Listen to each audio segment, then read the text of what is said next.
आपका बहुत बहुत स्वागत है सोर्स ऑफ नॉलेज में। आज के एपिसोड में हम चर्चा करेंगे एडियम्स एंड फ्रेजेस की।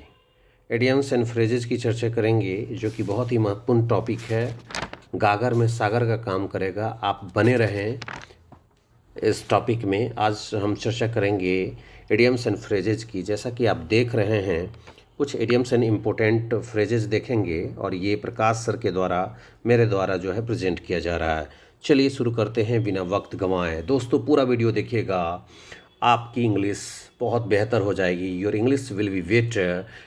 आई am trying to improve your English, so please subscribe to my channel, share, like and comment. Which type of video do you like? Please comment. चलिए, पहला जो वर्ड है, पहला जो इडियम्स एंड फ्रेजेस है, बहुत ही शानदार है मेरे प्यारे दोस्तों। वो है sum and substance. Sum and substance का क्या मतलब होता है? सारांश, जिसे हम समरी भी कहते हैं दोस्तों। समरी, आप समरी तो जानते होंगे ना मेरे प्यारे दोस्तों। समरी का मतलब जो होता है वो होता है सम एंड सबस्टांस, सारांश। किसी भी एक बड़े कहानी का एक छोटा सा सारांश, समरी, जिसको सम एंड सब्सटेंस का मतलब होता है समरी, सारांश। इसका एग्जाम्पल देखेंगे तो this is the sum and substance of this poem. यह इस कविता का सारांश है, निचोड़ है। अगर किसी भी चीज़ का आप निचोड़ आप बोलते हैं तो सम एंड सब्सटेंस बोल सकते हैं या समरी कह सकते हैं। आगे देखते हैं हम एक और महत्वपूर्ण इडियम्स एंड फ्रेजेस को देखते हैं दोस्तों। वो है break the ice. Break the ice का मतलब होता है चुप्पी तोड़ देना। कोई व्यक्ति नहीं बोल रहा है, he is silent, he is completely silent, he is absolutely absolute silent. बिल्कुल चुप है, कीप काम है, साइलेंट है। कह सकते हैं पिन ड्रॉप साइलेंस है वहाँ पर। तो उसको चुप्पी तोड़ देना। ब्रेक द आइस का मतलब होता है मेरे प्यारे दोस्तों चुप्पी तोड़ देना। सी ब्रोक द आइस, उसने चुप्पी तोड़ दिया। मतलब कोई है नहीं बोल रही है, she is not speaking, and हम कह रहे हैं she broke the ice, she has broken the ice, उसने चुप्पी तोड़ दी है। यह जो है ब्रेक द आइस का मतलब होता है चुप्पी तोड़ देना। इसका सेंटेंस आप देख सकते हैं, इस पर सेंटेंस हम बना के आपको बता रहे हैं। अगला हम जो इम्पोर्टेंट आइडियम्स एंड फ्रेजेस देख रहे हैं जो बहुत महत्वपूर्ण है, देखते हैं क्या कहता है। Give up the ghost. कितने लोग इसे घोस्ट पढ़ते हैं? यहाँ घोस्ट नहीं होगा, गोस्ट होगा। एच साइलेंट है यहाँ पर।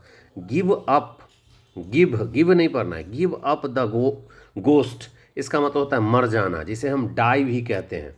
डाई का मतलब ही मर जाना होता है मेरे प्यारे दोस्तों। या कह सकते हैं क्रम्बल। क्रम्बल का मतलब भी होता है मर जाना।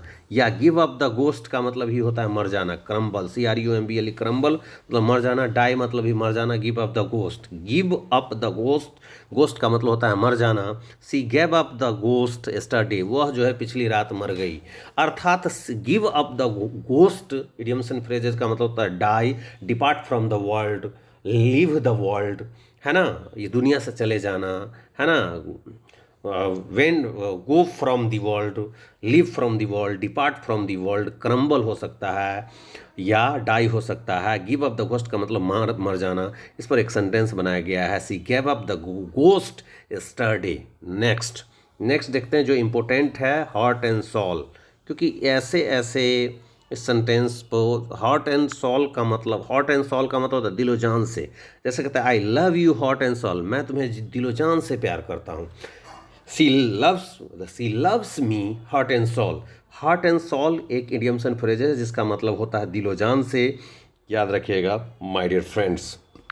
अगला जो इम्पोर्टेंट एक लास्ट जो है आपका इडियम्स एंड फ्रेजेज है, स्मेल अ रैट।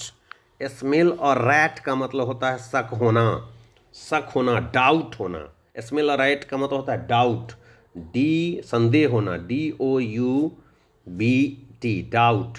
डाउट का मतलब होता है स्मेल अ रैट का मतलब होता है डाउट, शक होना। डोंट स्मेल अ रैट मतलब शक मत करो। डोंट स्मेल अ रैट का मतलब होता है शक मत करो। और डाउट का मतलब ही होता है शक करना। तो कैसा लग रहा है वीडियो दोस्तों, ज़रूर कमेंट करेंगे, लाइक करेंगे, शेयर करेंगे। इसी तरह का वर्ड्स जानने के लिए मेरे चैनल को सब्सक्राइब करें और लाइक करें, ज़्यादा से ज़्यादा इस वीडियो को शेयर करें दोस्तों। आपका एक प्रयास हमें मोटिवेट करेगा and I want that you all speak English frequently at a stretch. Okay, thank you very much friend.